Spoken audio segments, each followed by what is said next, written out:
నమస్తే. గాంధీ హాస్పిటల్ దగ్గర ఉద్రిక్త పరిస్థితి నెలకొన్నది. బీసీ సంఘ నాయకులు తీవ్ర ఆగ్రహం వ్యక్తం చేస్తున్నారు. కాంగ్రెస్ ప్రభుత్వం ఇచ్చినటువంటి మాట నిలబెట్టుకోకపోవడం వల్లనే బీసీ బీసీ విద్యార్థి నాయకుడు ఆత్మహత్య చేసుకున్న పరిస్థితి కనిపిస్తూ ఉంది. మన దగ్గర బీసీ నాయకులు విజయ్ గారు ఉన్నారు. ఏం చెప్తారు? ఈరోజు సాయి ఈశ్వరాచారి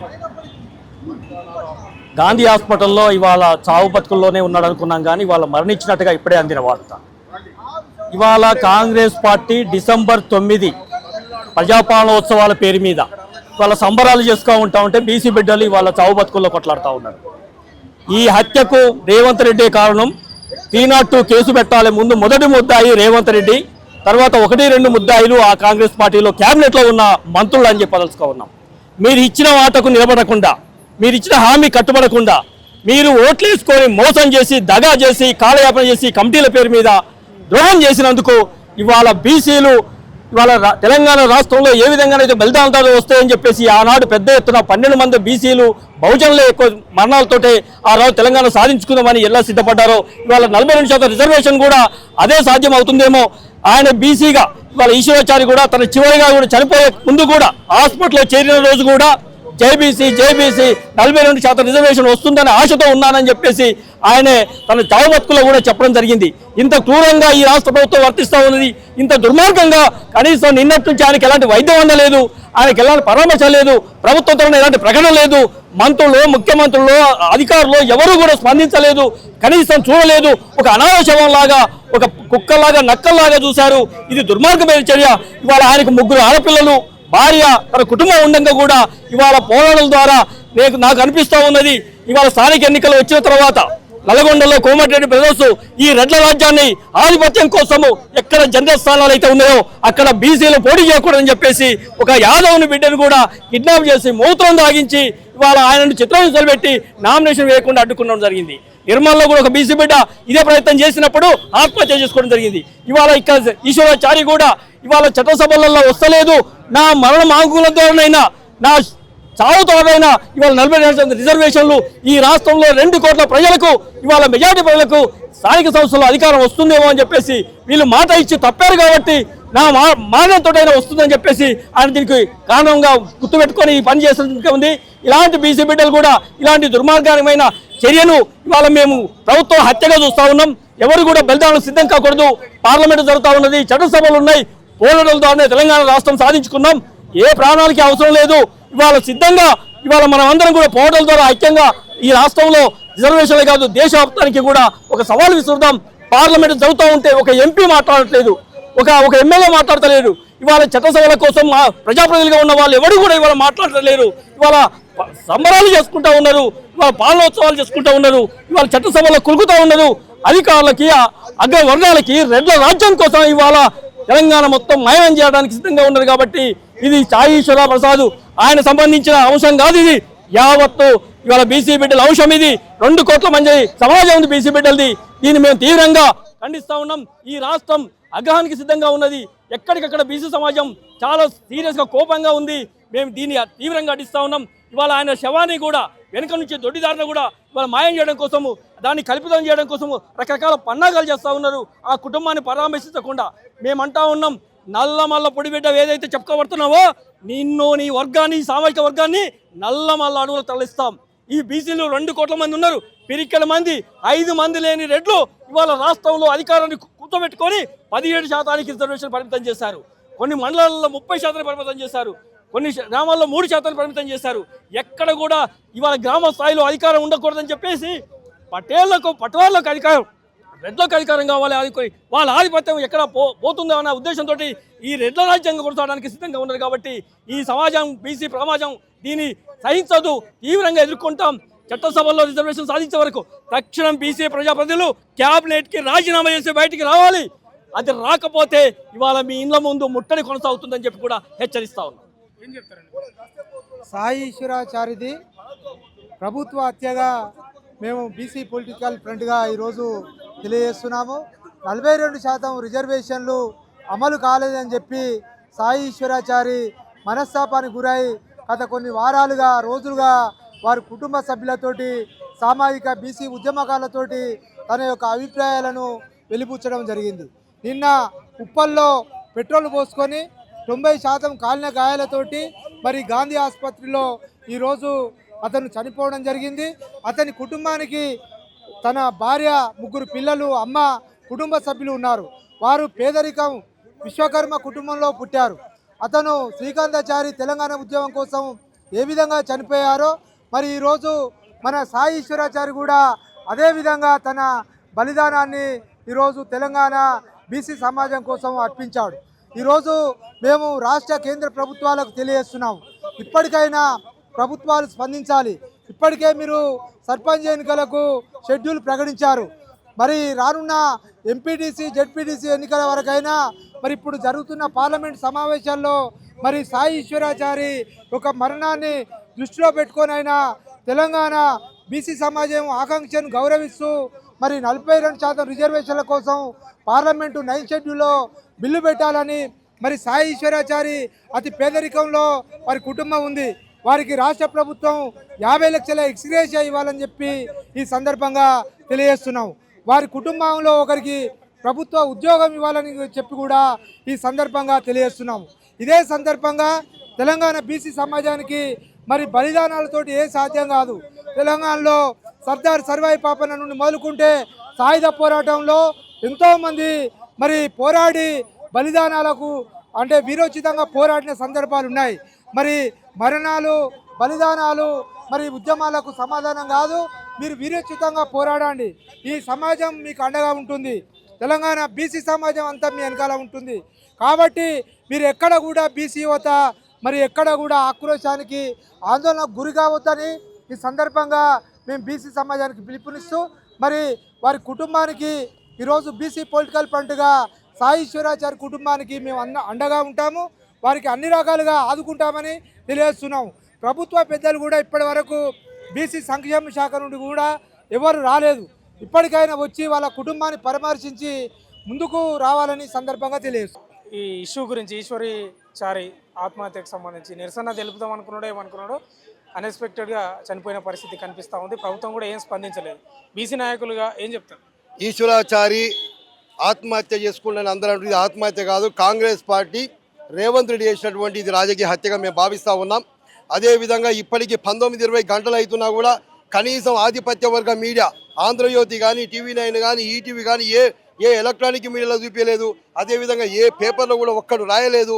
అదేవిధంగా హీరోయిన్ల పెళ్ళి అయింది, హీరోయిన్లకు డైవర్స్ అయిన ముచ్చట్లు, ఆయనకి పిల్ల పుట్టింది, నీ పిల్లగాడు పుట్టిన దుర్మార్గమైనటువంటి ఎంతసేపు ఉన్న అగ్రవర్ణాల ఆధిపత్య వర్గాల మీడియా, ఆధిపత్య వర్గాల పెళ్లిళ్ళు, పేరెంటల సావులు చూపిస్తుంది తప్ప ఇంకోటి లేదు. కాకపోతే సాయి ఈశ్వరాచారి ఇప్పటికీ నిన్న అగ్నికి ఆహుతయిండు. ఎందుకు ఆహుతయిండు?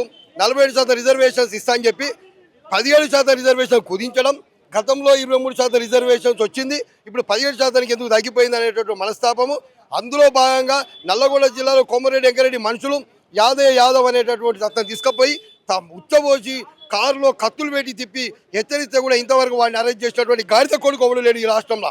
ఈ రాష్ట్రంలో రెడ్డి రావులు దుర్మార్గమైన ఒక ఫ్యూడలిస్ట్ భూస్వామ్య విష్ణు రామచంద్రరెడ్డి వారసులాగా తిరుగుతుంటే ఈ యొక్క మనస్తాపానికి గురై బీసీలు ఎంత కష్టపడ్డా కూడా బీసీలకు న్యాయం దొరకలేదు ఈ రాష్ట్రంలో అని చెప్పి మనస్తాపం చెంది ఆయన పెట్రోల్ పోసుకొని తగలబెట్టుకోవడం జరిగింది. మేము ఇప్పుడే పోయి చూసినాం, పోలీసు వాళ్ళు పోలీస్తలేరు, అయినా తోసుకొని ఎట్టుకుంటూ పోయి చూసినాం. గాంధీ హాస్పిటల్లో నిర్జీవంగా పడింది. టోటలీ దీని పూర్తి బాధ్యత గవర్నమెంట్ తీసుకోవాల్సినటువంటి అవసరం, గవర్నమెంట్ బాధ్యత తీసుకోవాలి. అదేవిధంగా ఒకటే చెప్తున్నాం, సాయి ఈశ్వరాచార్య లేక మీరెవరు కనుక ఆత్మహత్యలు చేసుకోకూడదు. ఖచ్చితంగా బరిగీసి బరిలో నిలబడి జీవంతో పుట్టాల్సిన అవసరం ఉంది. బీసీ ఎస్సీ సోదరులారా, ఉద్యమం జరుగుతున్న సందర్భంలో బీసీలు ఇంట్లో పండుతున్నారు, బీసీలు టీవీల కాడ కూర్చుంటారు. 47% రిజర్వేషన్ ఉద్యోగాలు వస్తే మీ పిల్లలకే కదా ఉద్యోగాలు వచ్చేది, మీరెందుకు ఉద్యమంలో పాల్గొంటారు? ఈరోజు సాయి ఈశ్వరాచారి నిద్రాణమై ఉన్నటువంటి బీసీ సమాజాన్ని వెలుగులోకి తీసుకోవడానికి ఆయన చిత్తుమంటల్లో కాలేడు. దీనికి ఉద్యమంలోకి మమేకంగానే బీసీలు ఇళ్లలో వండుకునే ఉద్యమం జరుగుతున్న ఒకదుకు ఇళ్లలో వండుకునే బీసీలు, పండుగల పబ్బాలు చేసుకునే బీసీలు, ఉద్యమం జరుగుతుంటే మాకేం పట్టుందంటే బీసీలు, అదేవిధంగా వివిధ పార్టీలో ఉన్నటువంటి నాయకులు, మంత్రులు, ఎమ్మెల్యే పూర్తి వీళ్ళందరూ బాధ్యత వహించాల్సిందే. సాయి ఈశ్వరాచారి యొక్క మరణమే చివరి మరణంగా ఉండాలని తెలియజేస్తూ బీసీ ఎస్సీ ఎస్టీలు మొత్తం ఒకటైతారు. ఈ ఉద్యమాన్ని ముందుకు తీసుకుపోతాం. మీరెవరు ఆత్మహత్యలు చేసుకోకూడదు. మేము 40% సాధించేంత వరకు ఉద్యోగంలో ఉంటానని తెలియజేస్తా ఉన్నాను. ఇప్పటి వరకు ఒక మంత్రి రాలేదు, ఒక ఆరోగ్య శాఖ మంత్రి రాలేదు, ఇప్పటివరకు హెల్త్ బులెటిన్ రిలీజ్ చేయలేదు. ఇప్పుడు అనాథ శవంలాగా ఉంచి లోపల తెలియజేస్తూ ఖబర్దార్ అగ్రవర్ణ ఉగ్రవాదులారని తెలియజేస్తూ ఖబర్దార్. ఓవైపు బీసీ సంఘాలు చాలా ఆగ్రహం వ్యక్తం చేస్తున్నాయి, ఏం చెప్తారండి మీరు? ముఖ్యంగా ఏంటంటే ఈరోజు తెలంగాణ ఉద్యమంలో మొదటిగా చారి మరణం, ఆత్మహత్య చేసుకోవడం, ఇప్పుడు కూడా దారుణం ఏంటంటే మళ్ళీ ఇంకోచారి 42% మీద ఆత్మహత్య చేసుకొని బాధాకరణీయం. ఒకటే చెప్తున్నాం, ఈ యొక్క 42% రిజర్వేషన్ గురించి ముందుకు తీసుకుపోయి ఉద్యమంగా అందరం కూడా చేయూతనిచ్చి ముందుకెళ్ళాలి, కానీ ప్రాణాలు తీసుకోవద్దని తెలియజేస్తూ, ఎందుకంటే ఒక కన్న తల్లి ఒక చిన్నప్పటి నుండి పెంచి ఒక స్థాయికి తీసుకొచ్చిన తర్వాత వృద్ధాప్యంలో నాకు తోడు ఉంటాడు అనే ధైర్యంతో తల్లి ఉంటే ఈరోజు వాళ్ళను రోడ్డు మీద వేసి అనాథలు చేసి వాళ్ళకు ఒక పొట్టకోతను నిరూపించినట్టు అనిపిస్తుంది. దయచేసి యువత ఈ యొక్క నిర్ణయాన్ని తీసుకోవద్దని చెప్పి ఈ యొక్క తెలంగాణ రాష్ట్రంలో ఏదైతే బిల్లు సీఎం గారు పంపించిండ్రో సెంట్రల్ గవర్నమెంట్, అక్కడ బిల్లు పెట్టేంత వరకు వచ్చే శీతాకాలంలో పెడతామని చెప్తున్నారు. కాబట్టి అప్పటి వరకు ఈ యొక్క ఇలాంటి ఆత్మహత్యలు చేసుకోవద్దు. ప్రతి ఒక్క బీసీ బిడ్డలు కూడా ముందుకు రండి, ఉద్యమంలో పాల్గొనండి. కానీ ఇట్లాంటి ఆత్మహత్యలు చేసుకోవడం వల్ల కన్న తల్లిదండ్రులకు శోకనే తప్ప ఇంకా దాని గురించి ఉద్ధరించేది లేదు. ప్రాణాలు పోకుండా ప్రాణాలు నిలబెట్టుకొని పోరాటం చేద్దాం. ఆ యొక్క 42%ను సాధించుకునేంత వరకు కూడా యూత్ అందరూ కూడా ముందుకు రండి, బీసీ అందరూ కూడా వచ్చేసి కానీ ఇలాంటి ఆత్మహత్యలు చేసుకోవద్దని తెలియజేస్తున్నాం. ఎట్లా వస్తారండి ఈ ఇష్యూ? దీనికి పూర్తిగా రాష్ట్ర ప్రభుత్వమే పూర్తి బాధ్యత వహించాలి. ముఖ్యమంత్రి రేవంత్ రెడ్డి గారు, వారి క్యాబినెట్ పూర్తి బాధ్యత. ఏదైతే ఈశ్వరాచారి నిన్న సాయంత్రం 6 గంటలకు 42% రిజర్వేషన్ల కోసం వచ్చినటువంటి రిజర్వేషన్లు, గత ప్రభుత్వం 17% ఉన్న రిజర్వేషన్లు, గత ప్రభుత్వంలో 23% ఉన్న రిజర్వేషన్లు, ఈ ప్రభుత్వం 17.7% రిజర్వేషన్ తగ్గిందనే ఆయన మనస్తాపానికి చెంది ఈ యొక్క ఆత్మహత్యకు పాల్పడ్డాడు. ఇప్పటికైనా రాష్ట్ర ప్రభుత్వం మార్నింగ్ నుంచి ఇక్కడ గాంధీలో ప్రజా సంఘాలు, ఉద్యమ సంఘాలు, బీసీ సంఘాలు అన్ని ధర్నాలు చేస్తున్నా ఇప్పటి వరకు కూడా బాధితుని వద్దకు వచ్చి కనీసం చారి దగ్గరకు వచ్చి కనీసం బాధ్యత వహించకుండా రాష్ట్ర ప్రభుత్వం నుంచి ఎవరు కూడా రాకుండా అనాథ శవంలాగా చూస్తున్నది. అంటే బీసీలు అంటే చాలా చిన్న చూపు. ఇప్పటికైనా చెప్తున్నాం, గ్రామాలలో ఉన్నటువంటి ఉద్యమకారులకు, బీసీలకు అందరికీ ఏం చెప్తున్నామంటే ఆత్మహత్యలు వద్దు, ఆత్మహత్యలు చేసుకోకండి. విద్యార్థి యువత అందరికీ చెప్తున్నాం, బీసీలందరికీ చెప్తున్నాం, దయచేసి మీరు ఆత్మహత్యలకు పాల్పడకండి. బీసీ ఉద్యమం నడుస్తుంది, బీసీ ఉద్యమాల్లో పాల్గొనండి. తమిళనాడు తరహాలో 9వ షెడ్యూల్లో సాధించుకున్నంత వరకు మన పోరాటాలు కొనసాగిద్దాం. ఆ దశలోనే మనం పయనం చేద్దాం తప్ప వేరే పరిష్కారం లేదు. మీరు ఆత్మహత్యల కోసం బలిదానాలు చేసుకోవద్దని BC intellectuals forum state coordinator నా పేరు డాక్టర్ అవ్వారు వేణుకుమార్గా చెప్తున్నాను. ఇంకోటి, ఇక్కడ ప్రధాన మీడియా కూడా ఏం రాలేదు, main stream media, only YouTube channels, digital channels మాత్రమే వచ్చినాయి. ఎట్లా వస్తారు దీన్ని? మీడియా మొత్తం ఈరోజు అగ్రవర్ణాల చేతుల్లో ఉన్నది బ్రదర్. మీకు తెలుసు కదా, మీడియా ఈనాడు, కమ్మ ఇట్లా పెద్ద పెద్ద వాళ్ళ చేతుల్లో ఉన్నది. బీసీల వార్తలు అంటే వాళ్ళకు ఏ మీడియా కూడా రాయదు. ఇప్పటివరకు ఇంత పెద్ద ఉద్యమం నడుస్తున్నా దాదాపు 2 సంవత్సరాలుగా Kamareddy declaration, retired IAS Chiranjeevi గారు ఏదైతే కామారెడ్డిలో మీరు ఎన్నికలకు పోతప్పుడు 42% రిజర్వేషన్లు స్థానిక సంస్థల్లో ప్రకటించారో 2 సంవత్సరాలుగా బీసీ ఉద్యమ సిద్ధాంతకర్త చిరంజీవి గారు మొదటి నుండి చెప్తున్నారు. ఏమని చెప్తున్నారు? 42% రిజర్వేషన్లు రాజ్యాంగబద్ధంగా ఉండాలంటే మనకు తమిళనాడే మోడల్ అని చెప్తున్నారు. కానీ కొన్ని సంఘాలు ఏమో జీవో వస్తే చాలన్నారు, కొన్ని ఏమో రాజ్యాంగ సవరణ చేస్తే బాగుండని చెప్పారు కొన్ని సంఘాలు. ఈ రాజ్యాంగ సవరణల జీవోల మధ్యలో రాష్ట్ర ప్రభుత్వంతో కొన్ని సంఘాలు గడిపినాయి. ఇట్లా కాకుండా మేము 9వ షెడ్యూల్లో ఈ ఉద్యమం కొనసాగాలి. తమిళనాడు మన ముందర ఒక మోడల్ ఉంది. ఈ రాష్ట్రంలో కూడా కులగన్న జరిగింది, ఎంపారికల్ డాటా వచ్చింది, లెక్కలన్నీ ఉన్నాయి, ఫైల్ మొత్తం ఉన్నది. దీన్ని బాధ్యత తీసుకోవాల్సిన వ్యక్తి రేవంత్ రెడ్డి. బాధ్యత తీసుకోకుండా ఇలాంటి పరిస్థితులను అతనే క్రియేట్ చేస్తున్నాడు. ఈ హత్యకు, ఈ చావుకు కారణం రేవంత్ రెడ్డే పూర్తి బాధ్యత వహించాలి. రేవంత్ రెడ్డే ఈ హత్య చేయించింది. ముమ్మాటిగా చెప్తున్నాం. ఇప్పటికైనా రాష్ట్రంలో తిరుగుతున్నటువంటి మంత్రులకు, ఎక్కడెక్కడ తిరుగుతున్న బీజేపీ ప్రజాప్రతినిధులు అందరినీ కూడా ఎక్కడికక్కడ అడ్డుకుంటాం. రాబోయే రోజుల్లో ప్రజలందరినీ మేము విజ్ఞప్తి చేస్తున్నాం ఏంటంటే ఈ ఆత్మహత్యలు వద్దు, బలిదానాలు వద్దు, రండి. ఇక్కడ ఉద్యమం నడుస్తుంది, పెద్ద ఎత్తున ఉద్యమం నడుస్తుంది. మీరు ఉద్యమంలో పాల్గొనండి, రాజ్యాంగబద్ధంగా సాధించుకుందాం. ఇది నిన్న సాయంత్రం అంటే నిన్న సాయంత్రము 6 గంటలకు ఉప్పల్లో ఈ సాయి చారి గారు ఆత్మ బలిదానం చేసుకా ఉన్నాడు. ఏదైతే మలిదేశ ఉద్యమంలో శ్రీకాంత్ చారి తెలంగాణ కోసం ఏ విధంగా అయితే ఆత్మ బలిదానం చేశాడో బీసీ రిజర్వేషన్లు సాధన కోసము నేను ఆత్మ బలిదానం చేసుకుంటా ఉన్నా అని చెప్పేసి చాలా స్పష్టంగా చెప్పడం జరిగింది. కాబట్టి ఈ రాష్ట్ర ప్రభుత్వానికి ఒకటే విజ్ఞప్తి, నిన్నటి నుంచి కేవలం మన తొలి వెలుగు ద్వారా మాత్రమే ఈ యొక్క మరణం అనేది రాష్ట్ర వ్యాప్తంగా తెలిసి, కానీ ఇప్పుడు ప్రముఖ పత్రికలైనటువంటి ఆంధ్రజ్యోతిలో కానీ, ఈనాడులో కానీ, నమస్తే తెలంగాణలో కానీ, సాక్షిలో కానీ, ప్రభలో కానీ, వార్తలో కూడా ఎక్కడ కూడా, అదేవిధంగా TV9లో కానీ, ప్రభుత్వ ఛానల్ అయినటువంటి V6లో కానీ, ఎక్కడ కూడా HM టీవీలో కావచ్చు, ABN ఆంధ్రజ్యోతిలో కానీ ఎక్కడ కూడా ఈమె యొక్క ప్రచారం కూడా చేయలేదంటే రాష్ట్ర ప్రభుత్వం, ఈ రాష్ట్ర ముఖ్యమంత్రి బీసీలను ఎంత అణిచివేయాలనేటువంటి కుట్ర దాగుందో ఇదే స్పష్టమైతా ఉంది. అయితే ఈ రోజు ఉదయం 6 గంటలు చనిపోతే ఇప్పటి వరకు రాష్ట్ర ప్రభుత్వం నుంచి ఒక మంత్రి రాలేదు, ఒక ఎమ్మెల్యే రాలేదు, ఒక పార్లమెంటు సభ్యుడు రాలేదు.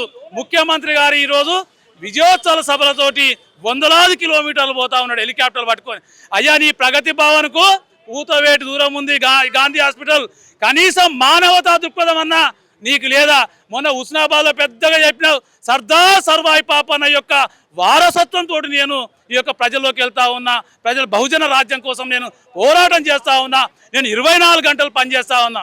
ఎవరి కోసం పనిచేస్తా ఉన్నారు? 24 గంటల కోసం మీ దోపిడీ కోసం పాలన చేస్తూ ఉన్నారు. మీ దోపిడీ చేసేసి ఈ రాష్ట్రంలో ఉన్నటువంటి సంపదను మొత్తం ఖాళీ చేయడానికి చేస్తూ ఉన్నారు. ఇవాళ అది గాంధీ భవన్ కాదు, దాని పేరు రెడ్డి భవన్ పెట్టుకోమని చెప్తా ఉన్నాను నేను. దాని పేరు మార్చుకోండి రెడ్డి భవన్ అని. ఎందుకు చెప్తా ఉన్నానంటే నల్గొండ జిల్లాలో చూసాం మనం, కొమ్మటిరెడ్డి వెంకరెడ్డి ఒక మామూలు సర్పంచి నామినేషన్ వేయకపోతే ఆయన కిడ్నాప్ చేసేసి కొట్టి అతను నోట్లో మూత్రం పోసినటువంటి పరిస్థితి. ఒక పక్కన చెరుకు సుధాకర్ మీద హత్యాయత్నం చేసినటువంటి పరిస్థితి. ఒకప్పుడు మన DCCగా ఒక నేత మనోడు పోటీ చేస్తే అది రద్దు చేయమని చెప్పేసి ముఖ్యమంత్రికి లెటర్ రాశాడు. ఈ విధంగా నీ క్యాబినెట్లో ఉన్నటువంటి మంత్రి చేస్తే పట్టించుకోవు. కేవలం ఒక బీసీ మంత్రి అయితేనో, బీసీ ఎమ్మెల్యే అయితేనో, SC అయితేనో, ST అయితేనో మీరు పట్టించుకుంటారు, వాళ్ళ మీద క్రమశిక్షణ చర్య తీసుకుంటారు. కానీ బర్తరఫ్ చేయాల్సినటువంటి అవసరం ఉన్నప్పటికీ కూడా కోమటిరెడ్డి వెంకరెడ్డి మీద ఎందుకు చర్యలు తీసుకోవట్లేదు?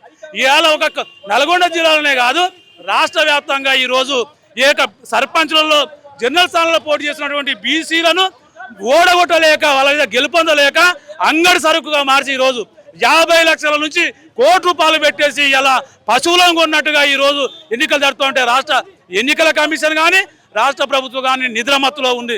అండ్ కాబట్టి ఇప్పటికైనా ఈ రాష్ట్ర ముఖ్యమంత్రి, నువ్వు ఈ విజయోత్సవ సభలు చేస్తా అంటాం, కామారెడ్డిలో బీసీలకు 21 ఇచ్చావు హామీలు, ఒక్కటన్న చేసావా ముఖ్యమంత్రి? చెప్పండి, ఏం పేరుతోటి విజయోత్సవం చేస్తావా? ఎవడు ఉత్సవాంగున్నాడు?